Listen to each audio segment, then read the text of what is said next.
Continuano i derby liguri tra i dilettanti. Quest'oggi ci viene proposto il derby del Tigullio. Per vincere queste partite servono nervi saldi, qualità tecniche e sicuramente un po' di fortuna. Stadio Sivori, Serie D Girone A, Sestri Levante Lavagnese, benvenuti.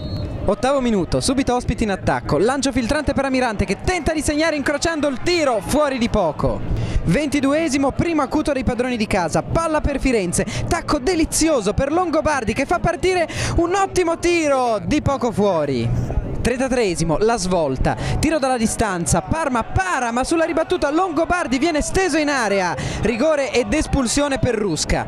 Sul dischetto si presenta lo stesso Longobardi, uno sguardo al portiere, prende la rincorsa, palo, clamoroso palo per il Sestri Levante. 41esimo, i padroni di casa dilagano, guardate cosa fa Piacentini, salta l'uomo, tiro a giro, Parma si supera e devia in calcio d'angolo. Terzo minuto del secondo tempo montato da Simone Maggi, grande azione sulla fascia per i corsari che iniziano subito fortissimo, cross dal fondo di Firenze, portiere scavalcato, Longobardi non può sbagliare, padroni di casa in vantaggio, Sestri Levante 1, Lavagnese 0.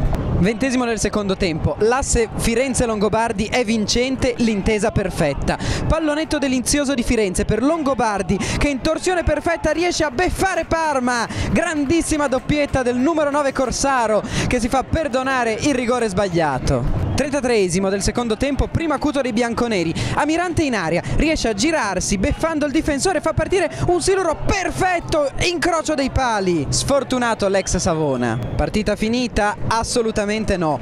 37esimo, calcio di punizione per la Lavagnese, mischia in aria dove Ferrando riesce a svettare ingannando Stancampiano, 2-1 e partita riaperta. 39esimo, il Sestri Levante non riesce più a trovare il bandolo della matassa, Gallotti espulso per questa brutta entrataccia.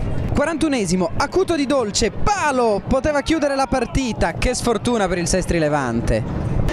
La Lavagnese tenta di riaprire una partita che sembrava virtualmente chiusa, ci riesce parzialmente ma i corsari riescono a portare a casa i 3 punti.